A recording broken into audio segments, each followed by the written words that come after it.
Welcome to the newest episode of Beyond the Fame with Jason Fraley. I'm your host, Jason Fraley, picking the brains of the top filmmakers, musicians, and artists of our time. It's Tony Week on Broadway, and tomorrow marks the 30th anniversary of Debra Monk winning for Redwood Curtain on June 6, 1993. We spoke in 2017 when she starred in Mrs. Miller Does Her Thing at Signature Theater in Shirlington, Virginia. Debra Monk. Thanks so much. This is an honor. Thank you. I'm thrilled to be here. Thank you so much for having me. Let's start out, in case our listeners have never heard of the show, tell them what it's about. Well, Mrs. Miller was a true-to-life character who, in the late 60s, had a short but kind of surprising and exciting singing career. She started off as a 58-year-old woman who sang in church in Claremont, California. Not a great singer, a soprano who was not always known for her hitting the right notes or even being in the right time. But there was a little recording made of Downtown that she did, which all of a sudden Capitol Records got a hold of, and it became she became an overnight sensation, basically, in the United States for like a short time. Yeah, that's so great. It seems like you guys, make hay of and have fun with the fact that she didn't have the best voice. I've seen that in the descriptions of the show as well, and you just mentioned it. Do you guys play that for laughs, or how to, explain how that works? Well, it's funny. She took herself seriously as a singer.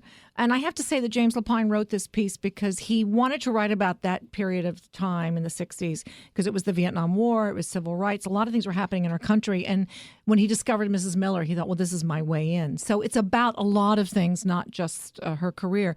But, I always say she loved to sing. She thought she was a good singer. And this happened to her, and people made fun of her. But she was a person who loved to sing and loved the spotlight, too. So I think she enjoyed this time, even though people considered her a bit of a joke. Sounds like she got the last laugh, though. She got some recording deals out of it. She did. She got recording. She made some money. She, like I said, she was on the Ed Sullivan Show. She went to the USO show with Bob Hope. She made 4 albums. She did the Jimmy Durante show. So she was on television a lot and did a lot of things for a housewife from Claremont, California, who'd never had any experience doing those things. Jimmy Durante, man, we're really throwing it back. What wasn't he Frosty? He was Frosty. I believe he was Frosty the Snowman. Oh, I think you're right. I think you're right. Yeah, she did his show. Yeah. Awesome. Who else is in the show with you? Boyd Gaines, the wonderful Boyd Gaines, 4-time Tony winner. He's awesome. Got you beat. Yo, totally, he's got me beat. And I have to talk about our writer and director, James Lapine, who wrote Sunny in the Park with George. Pulitzer Prize winner, I believe. Pulitzer Prize winner, Into the Woods. He's an amazing writer and director doing our show. Is this the first staging of it, or has this been around for a while? We did it 8 years ago at Martha's Vineyard, a smaller production, and it's changed. The show has changed for sure, but it's a wonderful production at Signature. Signature is a fabulous theater. The audiences are so great here, and we're thrilled to be here, really making the big debut of this show. Awesome. Yeah. So explain, if our listeners, they're like, this sounds interesting. If they show up, what are they going to see visually? Like, how's the stage sort of set? Well, we have a turntable, which is really interesting, and you're going to see basically the beginnings of the 60s when everything started to change. You'll see people starting off just like it really happened. Like Will LeBeau was saying that, in this span of years, you start off with a buttoned up kid, and then by 2 years later, you're like long hair and a hippie. It was a wild time in our history of our country where things dramatically changed and people dramatically changed. And it was the first time people stopped really believing their government. And it was really an interesting time. So you'll see a lot of things that way visually. You'll see a time capsule of that time. And it's beautifully staged, and you'll see wonderful costumes and wigs, and you'll get everything. You'll get your money's worth, that's for sure. And a lot of we have a wonderful band, or a live band. Matt Hinckley is our musical director. We have a wonderful, it's a really great, really fun. It's entertaining. Also, I think very moving and thought-provoking show. So I think you get a little bit of everything. What was the American Graffiti line? Where were you in 62? But yeah. All right. Well, actually, where were you when growing up? You grew up right here in the area. I grew up in this. I was a kid in Arlington, Virginia, went to Patrick Henry Elementary, and then we moved to Tacoma Park, Maryland, then Wheaton, Maryland. I went to Wheaton High School. I went to Frostburg State College. So I have a lot of my friends from the area, high school friends, college friends, and my family have all come to see the show, which has been really lovely. Man, all those local connections, Frostburg College, that's it's great. fun. So how do you make your way from Frostburg to being a Tony winner on Broadway? Well, how did that leap happen? Well, I went to Frostburg, and you had to take a speech class. My teacher, Dr. Press, and I had never seen a play, had never been in a play. So you didn't do it at Wheaton or anything? I think I was a screamer and a fainter in Bye Bye Birdie. That's it. And you loved Conrad. That was it.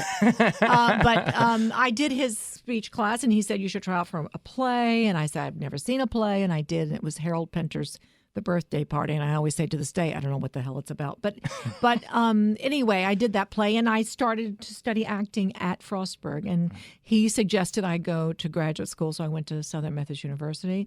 And then I went to New York. And for 4 years, I was a waitress and a typist. I didn't get anything right away. It took me a long time to get started. And then I co-wrote a show called Pump Boys and Dinettes that started my career in New York. That's awesome. Yeah. But going back to the grad school thing for a second, what shows did you star in there? Not much. I wasn't one of the stars of that show. I did the Joe Egg, and I did a show called, oh my God, I can't remember it. It was a musical version of She Stoops to Conquer. I wasn't one of the ones they considered to be one of their top people. So I did a few things, but mainly I got a great education there, and I was able to come to New York well trained. What are some of the places you waitressed? Well, I did mostly at McGowan's, but it's no longer there, an Irish bar down in New York. I did that. And then I did a lot of temping in the downtown area. So great. Paying the dues. But then you kind of crack into it, you said, by co-writing the show. Pump Boys and Dinettes started off Broadway and ended up on Broadway, which was surprising that we wrote this little show, the six of us, and we were actually nominated for a Tony Award for that show for Best Musical. So it was a wild time for us, but it was great. Really, I'm feeling very lucky. That's awesome. Yeah. So that gets a Tony nom, and then you win a few years later for Redwood Curtain. I do. Lanford Wilson wrote this wonderful play, which I was able to do. It wasn't, it didn't last very long. We only ran about 6 weeks. In fact, when I won my Tony Award, the show had already closed. So nobody really wanted to talk to me. My friend said, you know what you are? You're a winner but a loser at the same time. Don't they usually wait until right after the Tonys? I usually see all the announcements of when everything's closing. But for you, it was before. We closed right before. Oh, but wow. but I'm thrilled to have won that award. I'm very, very happy to have won that award. Absolutely. Tell our listeners what that show was about.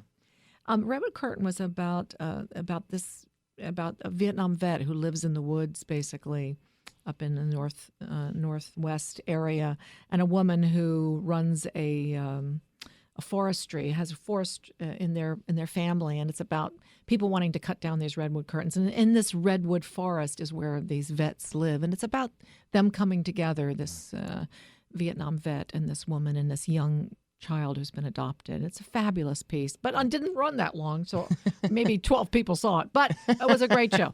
Well, even if it was closed by the time you won the Tony, I'm sure that, it brought a lot of clout to your career. It's a beautiful show, and Lanford Wilson is one of our treasures, that's for sure. So after this, I'm sure you just start getting roll after roll. Yeah, well, my career, I'm very lucky. I've worked a lot, but, I never know what's going to come up. But, I have been very, very, very thankfully employed and able to do movies and television and theater, and I'm very happy about being able to do all those things. So... So it's very exciting. Well, you mentioned movies and television real quick, and then we'll bring it full circle back around to Mrs. Miller.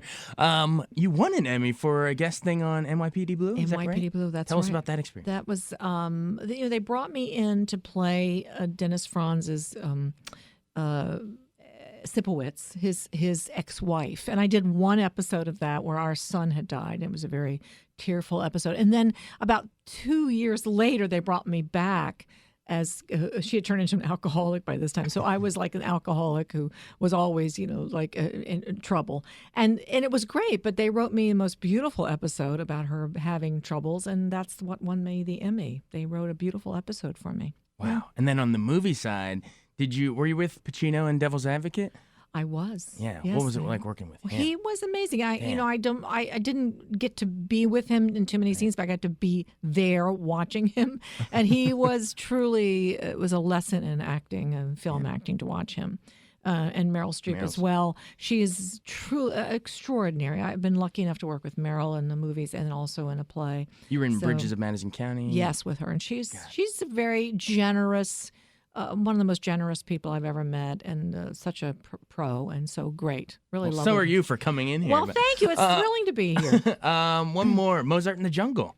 Yes, The I'm current big hit. Yes, and it's coming back. We're going to do our 4th season, and that's thrilling. We get to shoot that in New York, so I get to be home and shoot it, and it's a wonderful cast, fabulous piece, and a wonderful character. I get to play a kind of a spicy, wonderful, wacky gal, and that's what's fun, really fun. Malcolm McDowell. Oh, We talked to him about he's last fabulous. season or something. Yeah. What a guy. he's fabulous. Boy, the energy, huh? How about that guy? Wow, crazy. Like a whirlwind. Yeah, One of the exactly. great. We're nowhere. The whole cast is fabulous. It's a great show. Exactly. And speaking of, now here's how we bring it back around. You Yep. said Meryl Streep and Florence Foster Jenkins, and now Right. you're doing you guys don't really some maybe not the best singers, and come back around. So now we're back and see that was the segue back to Yeah. Mrs. Miller. People bring that up. There's about 70 years difference in all this. And she was a very wealthy woman who Florence Foster Jenkins, who was able to actually have rent Carnegie Hall. Mrs. Miller was very, very poor and had not much money. So the fact that she rose up into this very overnight type of sensation and sold these records was one of those American dreams, actually, in a way. Yeah, absolutely. What else you got on tap? You have anything lined up? I know you did Cat on a Hot Tin Roof recently. I did. What else? Yeah. Well, I don't know. We're just focusing on this first. Yes, we just have a few weeks left here, and I just hope everybody comes. It's a wonderful show, and like I said, the Signature Theater's been so wonderful to put us to do the show, and it's a great. I want everybody to come and see it. That's where I am what's right the now. final pitch? Why should we come? I mean, they've heard this and they just say this sounds cool. It's fun. You're going to have fun, but also you're going to learn something, I think, about this woman, and it's very moving, and it's also very thought-provoking about this time in our country. So I think it has something for everybody, I think. Should we show up, buttoned up in ties, and then as it goes, change into more of a 60s? No, come and relax and enjoy yourself and just have a good time. And see Mrs. Monk do her thing Yes. at Signature Theater. Thanks so much. Thank you so much for having me. Come check it out, everybody. Debra Monk. Thank you so much. Thanks so much for joining us on Beyond the Fame with Jason Fraley. Remember to hit the subscribe button and give us a 5-star rating if you like what you hear. We'll see you next time.